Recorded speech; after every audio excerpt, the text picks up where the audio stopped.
नमस्कार दोस्तों, आप देख रहे हैं हमारा YouTube channel government employ news. 8वें वेतन आयोग में डीए का मीटर होगा 0। सरकार बदल सकती है। 10 साल पुराना नियम, जाने आपकी सैलरी पर क्या होगा असर। जी हां दोस्तों, एक महत्वपूर्ण जानकारी आप सभी को इस वीडियो में देने वाले हैं। तो क्या ये जानकारी है, जानने के लिए बने रहें इस वीडियो के लास्ट तक। देश के लाखों सरकारी कर्मचारियों और पेंशन भोगियों की धड़कनें तेज हैं। सबकी नज़र एक ही सवाल पर टिकी है, वो है कि 8वां वेतन आयोग कब आएगा और सैलरी में कितना बड़ा इजाफा लाएगा। लेकिन सैलरी बढ़ने की खुशी के साथ एक बड़ा कन्फ्यूजन भी फिलहाल चर्चाओं में है। चर्चाओं का बाजार गर्म है। इस पर सरकार महंगाई भत्ते की गणना का पूरा खेल ही बदलने जा रही है। सूत्रों की माने तो सरकार 10 साल पुराने एक नियम को बदलकर महंगाई भत्ते का मीटर 0 पर सेट कर सकती है। यह सुनने में भले ही थोड़ा अलग लगे, लेकिन असल में यह आपके लिए एक बड़ी खुशखबरी का दरवाजा खोल सकता है। तो क्या है सरकार का मास्टर प्लान, बदलेगा बेस ईयर। जी हां दोस्तों, महंगाई भत्ते की गणना consumer price index for industrial workers के आंकड़ों के आधार पर होती है। इसी इंडेक्स का एक बेस ईयर यानी कि आधार वर्ष भी होता है, जिसके आधार पर महंगाई की तुलना की जाती है। अभी डीए की गणना के लिए बेस ईयर 2016 है। इसे 7वें वेतन आयोग के लागू होने पर सेट किया गया था।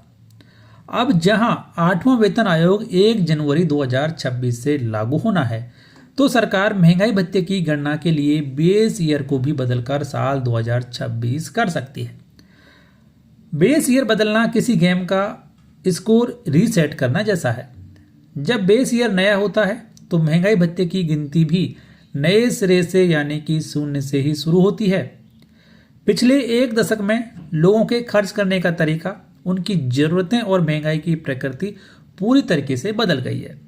आज हम जिन चीज़ों पर खर्च करते हैं वो 2016 से बहुत अलग हैं। इसलिए महंगाई का सही आकलन करने और कर्मचारियों को उसका वास्तविक फ़ायदा देने के लिए बेस ईयर को करना बेहद ज़रूरी हो जाता है। आपके हिसाब से बेस ईयर बदलना चाहिए या फिर नहीं, कमेंट बॉक्स में ज़रूर लिखें। अब जान लीजिए कि 7वें और 8वें वेतन आयोग में डीए कैलकुलेशन करने का तरीका कैसे बदल जाएगा और कैसे इससे आपको इसका फायदा होगा। कई पैरामीटर्स यहाँ पर हैं। पहला पैरामीटर है कि डीए का बेस ईयर 7वें वेतन आयोग में 2016 था, अब ये 8वें वेतन आयोग में 2026 होने की संभावना है।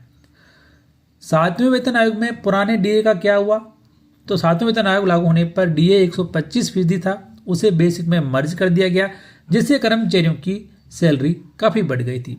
अब अनुमान किया जा रहा है कि 7वें वेतन आयोग के बाद 8वें वेतन आयोग के समय महंगाई भत्ता लगभग 60 से 61% होगा, तो इसे भी बेसिक में मर्ज कर दिया जाएगा, जिससे कर्मचारियों की बेसिक सैलरी काफ़ी ज़्यादा बढ़ जाएगी। अगला पैरामीटर कि डीए की शुरुआत, 7वें वेतन आयोग में भी डीए की शुरुआत 0 से हुई थी और 8वें वेतन आयोग में भी शुरुआत 0 से ही होने की पूरी संभावना है। गणना का आधार 2016 को मानकर किया गया था 7वें वेतन आयोग में, तो 8वें वेतन आयोग में ये 2026 हो जाएगा।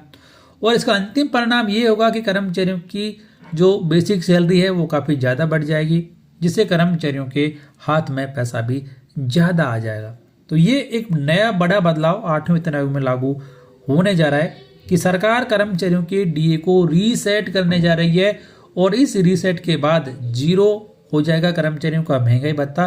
लेकिन फ़ायदा इसका ये होगा कि कर्मचारियों की बेसिक सैलरी अच्छी खासी बढ़ जाएगी। तो ये एक ताज़ा अपडेट 8वें वेतन आयोग को लेकर सभी कर्मचारियों के लिए। तो फिलहाल इस वीडियो में इतना ही।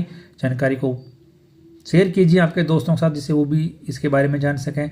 चैनल सब्सक्राइब कर बेल आइकन प्रेस कर लीजिए और नोटिफिकेशन ऑन कर दीजिए हर एक फ़ायदेमंद जानकारी सबसे पहले देखने के लिए।